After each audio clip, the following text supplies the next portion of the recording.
4 people have been killed in a terror attack in Vienna, with 22 people, including a police officer, seriously injured. It follows 3 terrorism incidents in France in recent weeks, all of which have been blamed on Islamist extremism.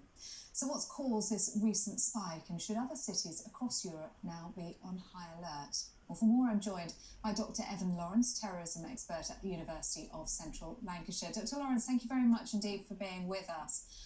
Initially, it was thought there may have been multiple attackers. Now that being narrowed down to one gunman, it is thought. What do we know about him?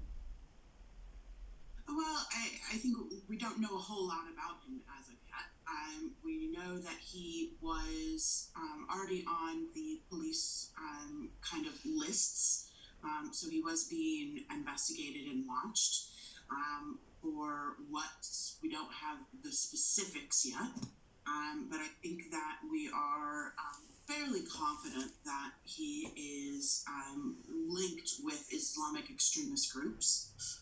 Which ones are still up for debate, but I think that's kind of where we are at the moment.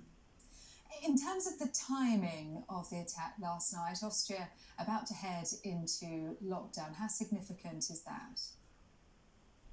I think that when we look at the timing of these attacks and the ones in France as well, I think that it's more about the idea that people are going to be not congregating, so that there isn't going to be the opportunity for these kind of attacks to take place. And the location of them, 6 locations in the Austrian capital, one taking place outside Vienna's main synagogue. Is it thought that that was a deliberate target? I'm not entirely sure about that one yet. I think they're certainly investigating that possibility, but I don't think they've made a decision one way or the other as to whether that was just by chance or whether that was an intended target. But taking place in a busy area of the Austrian capital, lots of people out at bars and restaurants. Security now in Vienna, what is happening? So they'll be, gathering all of the information that they can. They'll be collecting the man's kind of technology, so his phone, his laptops.